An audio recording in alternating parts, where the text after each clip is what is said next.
Olha, o Brasil está passando por uma das maiores, se não a maior, transformação econômica da sua história recente. A gente está falando da reforma tributária. E a emenda constitucional 132, olha, não é só uma mudancinha de regra, não. É praticamente uma refundação de todo o nosso sistema. Então, bora mergulhar nisso para entender o que de fato está acontecendo. E para a gente começar a entender essa história toda, a gente precisa falar de um fantasma, sabe? Um que assombra a economia brasileira há décadas. Com certeza alguém já ouviu falar no tal do custo Brasil. Pois é exatamente essa a questão central, a dor que essa reforma quer curar. Esse custo Brasil, na verdade, é basicamente o resultado de um sistema de impostos caótico, para dizer o mínimo. É como se fosse um peso extra que as empresas e, no fim das contas, todo mundo carrega nas costas. Isso acaba dificultando investimento, crescimento, enfim, trava o país. E é aí que a emenda 132 entra, com essa promessa gigante de aliviar esse peso. Mas antes de pular para a solução, é fundamental a gente ter a real dimensão do problema. Então, vamos entrar nesse verdadeiro labirinto que era o sistema tributário brasileiro para ver direitinho o que a reforma precisava consertar. Olha só o tamanho do caos. O que a gente tinha era uma verdadeira colcha de retalhos de impostos. PIS, COFINS, ICMS, ISS, uma sopa de letrinhas. E o pior de tudo nem era só a quantidade, era o tal do efeito cascata. Basicamente era imposto sendo calculado em cima de outro imposto. Imagina, isso inflava os preços de um jeito que ninguém sabia, de verdade, quanto de imposto estava pagando. O resultado? Uma burocracia absurda e uma insegurança jurídica que simplesmente travava as empresas.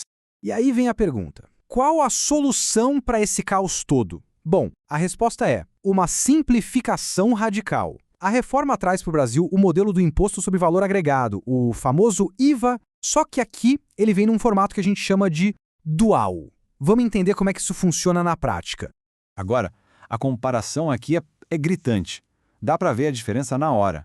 Antes, a empresa recebia o dinheiro, incluindo o imposto, e só depois de um tempo, semanas talvez, repassava para o governo.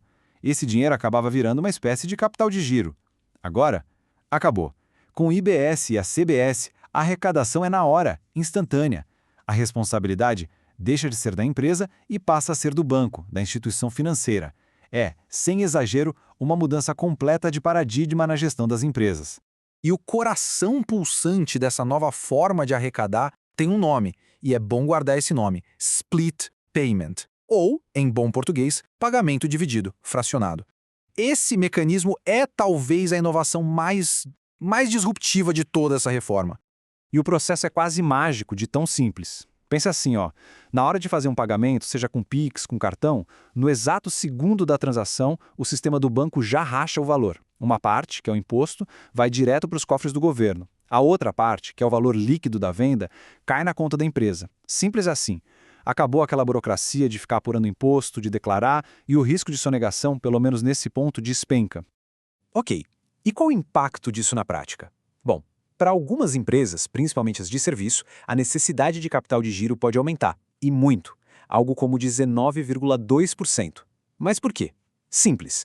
Aquele dinheiro do imposto que antes ficava boiando no caixa da empresa por um tempo, ele some, desaparece. Então o ponto aqui é crucial. As empresas vão ter que se replanejar financeiramente, e para ontem. Mas olha, essa revolução toda não é só sobre sistemas, tecnologia, algoritmos. Não mesmo. Ela mexe profundamente com o dia a dia de advogados, de contadores, de gestores. Então, vamos ver como é que o fator humano se encaixa nessa nova realidade. Essa frase aqui resume tudo perfeitamente. O trabalho de muito profissional da área antes era basicamente apagar incêndios, sabe? Viver discutindo o imposto na justiça. Agora, o jogo virou completamente. O sucesso vai vir de um trabalho preventivo, de compliance, de garantir que a empresa está redondinha, alinhada com as novas regras desde o primeiro dia. É uma baita mudança de mentalidade. Sair da defesa para ir para a estratégia. E é importante saber que essa reforma não saiu do nada, não foi inventada da noite para o dia. Ela tem bases teóricas muito sólidas. Grandes juristas, como o Heleno Taveira Torres, por exemplo, com aquela ideia de federalismo cooperativo, ajudaram a construir o argumento para ter um comitê gestor nacional, sabe, para acabar com a guerra fiscal entre estados. E a Isabel Derzi, que sempre defendeu a segurança jurídica, foi fundamental para pensar nas regras de transição, para proteger os investimentos que as empresas já tinham feito. Bom, a emenda foi aprovada, o primeiro passo foi dado, mas a jornada, na verdade, está só começando.